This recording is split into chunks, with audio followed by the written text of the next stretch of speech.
KCP PWG na drug lalonba singda sagoli haibaga mari lenana Mla Ibobi Amadi Surjakumar social boycott tawbaga loinana bot Leppa Athingba Thamle hairi PLA ni haina pharaba miyoi ama lokaptagi nanthokutuna senkhre Uttar Pradesh ki Kusinagar da tawba mela amada round ungbi tektharakpada miyoi kunthra asopa nangkhre hairi CM Khamjana Barak Valley da BJP ki mirep Rajdeep ki bot khomkhre BJP lengak leitringai matamdadi North East asi phibam sothna leiramkhi MU da bom pokai ki babu yaning da bphongdok tuna wakan pham phamkhre Laingang na Athingba Thambadagi kongba maru lai famlen gi singdon da leiba asengba lai gi khobam da miyamna ka tuna lai khurumba phangkhirabasu permit pi ba singdon da leiba lai famlen asigi lai sangdadi ida thongni tawnakhre Jiribam district asi modern district ama oina ba Manipur laingang na thabak paikhalagani Chief Minister CM Khamsan gi Jiribam khongsa taramno I mathang da kangpokpi Mla Amadi Surjakumar chatpiu M Tombi Jiribam subdivision da Shanti Leirabasu Borobekra subdivision Dadi Shanti Leitri maitai sing sangbang ngamdri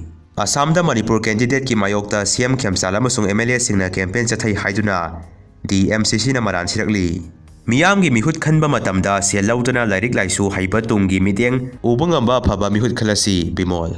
CM Phurup khudimang na ingchingna laiminaba pami thajana daba kokhan batangai phade sincharagi maphamanida Chief Minister na BJP mirep ki bot khomkhre Aiglam organizer singa yasinakiba adu baren chakkiba isanupi amadi family ga yasinakiba leite haina nupi masa contestant adugi mapana phongdorokli social media da isanupi ga marlena daba isagi photo serinabiganu photo thagat biganu hairakli